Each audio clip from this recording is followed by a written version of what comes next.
नमस्कार, DD news देख रहे हैं आप और आपके साथ मैं हूं शहला निगार। आपको बता दें कि प्रधानमंत्री नरेंद्र मोदी ने थिम्पू में एक अत्याधुनिक अस्पताल का उद्घाटन किया है। ये अस्पताल आपको बता दें कि भारत सरकार की मदद से बना है।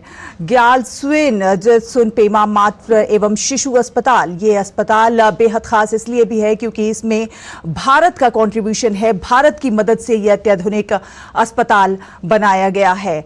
हमारे सहयोगी संवाददाता नीरज हमारे साथ ज्यादा जानकारी के साथ मौजूद हैं। नीरज, प्रधानमंत्री नरेंद्र मोदी, और ये तस्वीरें हम देख रहे हैं अपने टीवी स्क्रीन पर। प्रधानमंत्री नरेंद्र मोदी इस समय उन्होंने एक अत्याधुनिक अस्पताल का उद्घाटन किया है। ये तस्वीरें बहुत खास क्या कुछ कह रही हैं तस्वीरें, और कैसा है ये अस्पताल, आप हमारे दर्शकों को बताइए।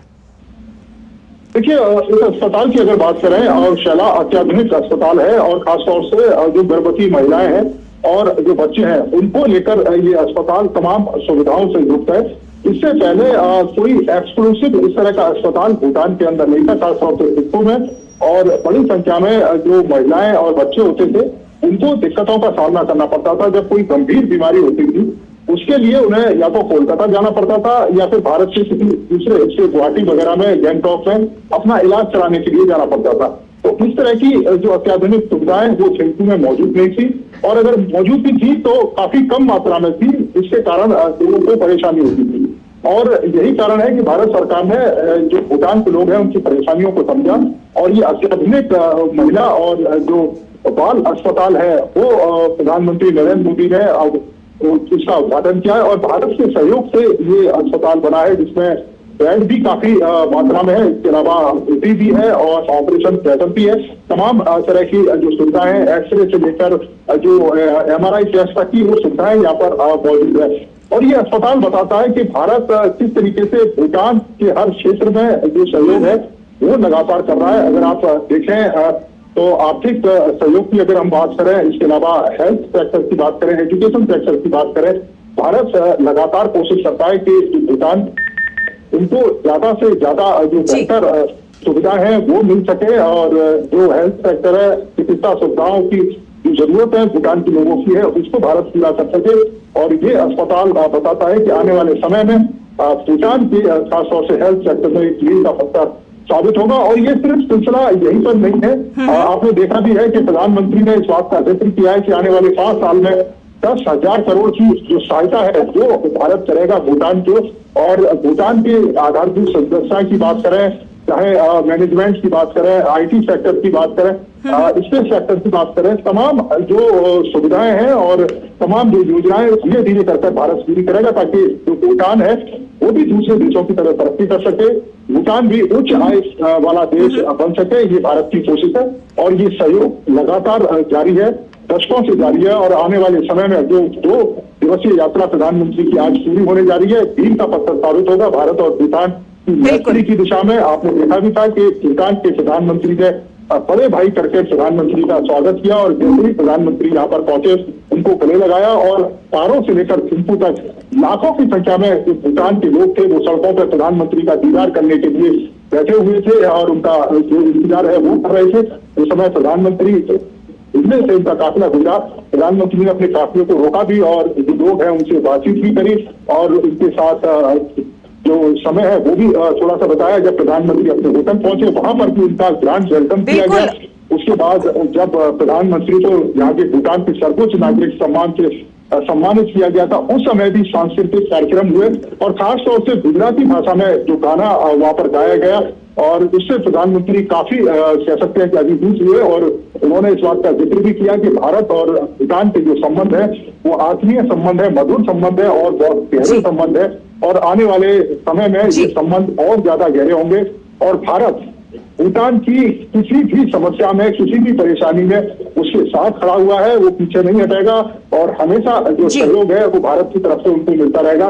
भारत के लोग भी भूटान के लोग को अपने से अलग नहीं समझते। यही कारण है कि प्रधानमंत्री ने पीपल टू पीपल कनेक्ट की बात की और इस बात का जिक्र किया कि बड़ी संख्या में भूटान के जो बच्चे हैं वो भी पढ़ने के लिए भारत आते हैं और भारत से भी बड़ी संख्या में जो टूरिस्ट वो भूटान जाते हैं। तो आने वाले समय में ये दोनों ही देश अपने संबंधों को एक नई ऊंचाइयों पर लेकर जाएंगे।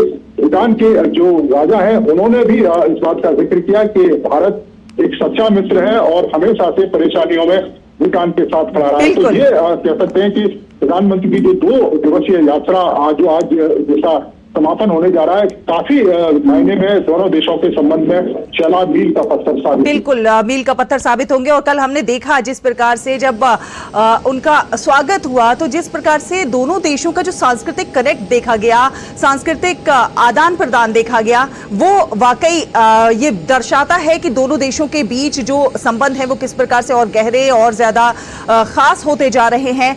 हम जानते हैं कि प्रधानमंत्री नरेंद्र मोदी की हमेशा कोशिश रही है, नेबरहुड फर्स्ट पॉलिसी पर वो हमेशा जोर देते रहे हैं। और ये माना भी जा रहा था कि ये जो दौरा है वो बेहद महत्वपूर्ण इसलिए भी है क्योंकि दोनों देशों के बीच जो दोस्ती है, जो संबंध है, वो और भी ज्यादा प्रगाढ़ होंगे, और भी ज्यादा गहरे होंगे। और उसकी जो है एक तस्वीर नजर भी आ रही है जिस प्रकार से स्वास्थ्य के क्षेत्र में ये बड़ा योगदान भारत की ओर से। देखिए, बिल्कुल संबंध और गहरे होंगे और आप इस बात से समझ सकते हैं कि प्रधानमंत्री इंडिया में, भारत के अंदर इतने ज़्यादा व्यस्त हैं, चुनावी उनके कार्यक्रम हैं, पूरे देश में लगातार उनके दौरे हैं और उसके बावजूद भी प्रधानमंत्री भूटान 2 दिवसीय यात्रा पर पहुंचते हैं। और खास तौर पर इस बात का उन्होंने जिक्र भी किया कि जब पहली बार उन्होंने प्रधानमंत्री पद की शपथ ली तो पहली विदेश यात्रा उनकी भूटान थी। तो ये बताता है कि भूटान भारत के दिलों में किस तरह से बसता है। और खासतौर से मोदी इस बात का लगातार जिक्र करते रहे कि एक स्वाभाविक मित्र है भूटान। और आपने देखा भी होगा कि कोरोना काल में जब तमाम देशों के दरवाजे बंद हो गए थे, तमाम देश अपने अंदर तक सिमट कर रह गए थे, उस समय ये भारत ही था जिसने आगे बढ़कर भूटान की सहायता करी थी और जो कोरोना दवाइयों की जो खेप है, जो वैक्सीन है, वो भूटान तक पहुंचाई थी ताकि भूटान के लोगों को सुरक्षित रखा जा सके। इसी तरीके से आप देखें तमाम जो क्षेत्र हैं उन क्षेत्रों में भारत हमेशा से कोशिश करता है कि भूटान की जो सहायता है वो ज़्यादा से ज़्यादा की जाए। उनकी जो जल विद्युत परियोजना है उसमें भारत लगातार सहयोग कर रहा है। आपने देखा होगा कि आने वाले समय में अभी जो सबसे ज़्यादा जो फोकस है वो रेल कनेक्टिविटी और एयर कनेक्टिविटी पर प्रधानमंत्री नरेंद्र मोदी ने इसका जिक्र भी किया था कि हम लैंड कनेक्टिविटी की बात करते हैं, लेकिन अब हम आगे बढ़कर जो रेल कनेक्टिविटी है, वाटर कनेक्टिविटी है, एयर कनेक्टिविटी है, इस दिशा में हम तेजी के साथ कार्य करेंगे। और अगर आप देखें कि आने वाले समय में जब रेल कनेक्टिविटी भारत और भूटान के बीच में हो जाएगी तो बड़ी संख्या में जो भूटान का जो सामान है वो भारत जा सकता है। और भारत का जो सामान है, क्योंकि 80% के करीब जो सामान है भारत से आयात होता है भूटान के लिए, क्योंकि भूटान के लोग और भूटान की सरकार आयात करती है उन तमाम ज़रूरतों के सामान की भारत से। तो वो सुविधा भी लोगों को मिलेगी। जल कनेक्टिविटी अगर और बेहतर होगी तो सामान को एक दूसरे के यहाँ पहुँचाने में बहुत ज़्यादा दिक्कत नहीं आएंगी। लोग भी जो वाटर कनेक्टिविटी के थ्रू एक स्थान से दूसरे स्थान पर जा पाएंगे। आपने भारत में भी देखा होगा कि किस तरीके से जो वाटर कनेक्टिविटी की दिशा में तेजी के साथ कार्य है, तो वही लाभ अगर भूटान के लोगों को भी मिलेगा तो उसकी जो आर्थिक स्थिति है वो भी सुदृढ़ होगी। और इसके अलावा आप अगर देखें पर्यटन के क्षेत्र में भी भूटान में अपार संभावनाएं, अगर उस दिशा में भी आने वाले समय में कार्य किया जाएगा तो उसका लाभ भी भूटान के लोगों को मिलेगा। तो ये एक लंबी कह सकते हैं कि सोच के तहत प्रधानमंत्री ने इस बात का जिक्र किया था कि आने वाले 5 साल में 10 लाख करोड़ का जो 10,000 करोड़ का जो सहायता है वो भूटान के लोगों को जो मोदी सरकार है वो देगी, ताकि यहाँ के आधारभूत ढांचे का विकास हो सके और यहाँ के जो लोग हैं उनकी भी बेहतरी के लिए तमाम योजनाएं यहाँ पर लागू किया जा सके। नीरज, ये तो बात हुई कनेक्टिविटी की, चाहे वो रेल कनेक्टिविटी हो, जल कनेक्टिविटी हो, तमाम तरह से कनेक्टिविटी जो है वो विकास को रफ्तार देती ही है। साथ ही साथ ऊर्जा, व्यापार, डिजिटल संपर्क, अंतरिक्ष, इन तमाम क्षेत्रों में समझौता ज्ञापनों का आदान प्रदान हुआ है। ये भी तमाम जो समझौता ज्ञापन है ये महत्वपूर्ण है विकास के लिहाज से देखा जाए तो। देखिए, बिल्कुल महत्वपूर्ण है। आप देखें कि अंतरिक्ष के क्षेत्र में भारत एक नई ऊंचाइयों पर पहुंचा है। चंद्रयान मिशन की सफलता ये बताती है कि अब भारत दुनिया के गिने चुने देशों में शामिल है जो अंतरिक्ष में चंद्रमा तक पहुंचे हैं और अंतरिक्ष में तमाम अपने सफल अभियान चला रहे हैं। और दूसरा, इसरो की अगर बात करें तो भूटान के तमाम जो वैज्ञानिक हैं वो इसरो में भी अपना योगदान दे रहे हैं। और इसके अलावा इसरो के द्वारा जो सैटेलाइट छोड़े जा रहे हैं भूटान के लिए, वो भूटान के दूर दराज के गाँव में, चाहे शिक्षा की बात करें, मौसम की खबरों की बात करें, उस तरह का जो सहयोग है वो भूटान के लोगों के लिए भारत सरकार की तरफ से लगातार मिल रहा है और उसके जो सैटेलाइट है वो इस दिशा में तेजी के साथ कार्य कर रहे हैं। भूटान के दूर दराज के इलाकों में चाहे अगर हम एजुकेशन की बात करें, स्मार्ट सिटी, स्मार्ट क्लासेस की बात करें, इंटरनेट कनेक्टिविटी की बात करें, तो इस दिशा में भी तेजी के साथ जो कार्य है वो हो रहा है और उसका जो लाभ है भूटान के जो बच्चे हैं और भूटान के जो युवा हैं उनको मिल रहा है। अब प्रधानमंत्री का इस बात का जिक्र का कि यहाँ पर आधारभूत ढांचे को इस तरीके से डेवलप किया जाए,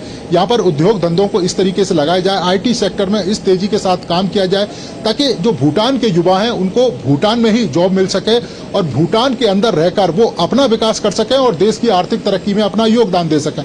इस तरह की जो योजनाएं हैं वो दोनों देश इस पर सहमत हुए हैं और आने वाले समय में भूटान की आर्थिक तरक्की का जो रास्ता है वो कह सकते हैं कि ये 7 जो समझौते हुए हैं भारत के साथ वो खुलेंगे और युवाओं को और भूटान के लोगों को इसका बड़ा लाभ भी मिलने जा रहा है। और नीरज, हम जानते हैं कि भारत कृषि प्रधान देश है और कृषि के क्षेत्र में जिस तरह से नए नए कीर्तिमान, जिस तरह से कृषि के क्षेत्र में नई नई तकनीकों का भी ईजाद करके कृषि को और ज्यादा आगे बढ़ावा देने पे, आय दोगुनी करने पर भी फोकस है। कृषि के क्षेत्र में जो समझौता है वो कितना महत्वपूर्ण होगा? देखिए, महत्वपूर्ण है और आप देखें कि अत्याधुनिक कृषि के जो साधन हैं वो भारत के पास मौजूद हैं। हम लगातार अपनी कृषि को उन्नत कर रहे हैं और अगर हमारी कृषि उन्नत हो रही है और जिस तरीके से प्रधानमंत्री की जो योजना है कि पड़ोसी प्रथम, और उस योजना का लाभ अगर भूटान के लोगों को मिलेगा तो निश्चित तौर पर भूटान के जो लोग खासतौर से जो कृषि से जुड़े हुए हैं उनको उसका आर्थिक लाभ भी होगा। आप देखें कि भूटान एक ऐसा देश है जहां पर पूरे देश के अंदर यूरिया का प्रयोग नहीं किया जाता। इसके साथ साथ ही यहाँ पर जो ऑक्सीजन लेवल है वो 100% है। यहाँ पर जो खेती के जितने भी जो सामान होते हैं वो आप कह सकते हैं कि 100% प्योर सामान होते हैं और उस पर किसी तरह की जो मिलावट नहीं होती। भूटान का जो शहद है वो काफ़ी बड़ी मात्रा में फेमस है। दूर दराज के जो लोग हैं जो भूटान आते हैं वो यहाँ के शहद को ले जाना जरूर पसंद करते हैं। अगर यहाँ की हम कृषि की बात करें तो यहाँ पर जो हल्दी है वो काफ़ी मात्रा में होती है और वो हल्दी काफ़ी अच्छी भी मानी जाती है। तो इस तरह के तमाम जो प्रोडक्ट हैं अगर उनमें अत्याधुनिक तकनीक का प्रयोग किया जाएगा तो कम लागत में ज़्यादा से ज़्यादा उत्पादन है वो हो सकता है। इसके अलावा और अगर कनेक्टिविटी बढ़ेगी तो उस उत्पादन को दूसरे देशों में पहुंचाने में आसानी होगी। तो यहाँ के जो किसान हैं और खासतौर से एग्रीकल्चर क्षेत्र से जो जुड़े लोग हैं उसको उनका फायदा होगा, उनकी आय में भी वृद्धि होगी। यहाँ पर आप देखें कि जैसे याक का जो मिल्क है उसके तमाम तरह के जो प्रोडक्ट हैं वो बनते हैं, वो दूर दराज के इलाकों में जाएंगे, दूसरे देशों में पहुंचेंगे तो उसका सीधा सीधा लाभ भूटान के लोगों को मिलेगा। और इसी दिशा में जो एग्रीमेंट हुआ है वो ये बताता है कि आने वाले समय में भूटान के लोग खासतौर से जो कृषि क्षेत्र से जुड़े लोग हैं उनके लिए विकास की असीम संभावनाएं खुलने जा रही हैं। उनकी आर्थिक तरक्की का जो रास्ता है वो भी खुलने जा रहा है। बिल्कुल, आर्थिक तरक्की का, विकास का रास्ता खुलने जा रहा है और बेहद महत्वपूर्ण ये अस्पताल थिम्पू में, ये अत्याधुनिक अस्पताल जिसका प्रधानमंत्री नरेंद्र मोदी ने उद्घाटन किया, भारत सरकार की मदद से बना हुआ ये अस्पताल है। बहुत बहुत धन्यवाद नीरज हमारे साथ जुड़ने के लिए, हमारे दर्शकों से ये जानकारी साझा करने के लिए। और अब खबरों में आगे बढ़ेंगे। आपको बता दें कि रूस में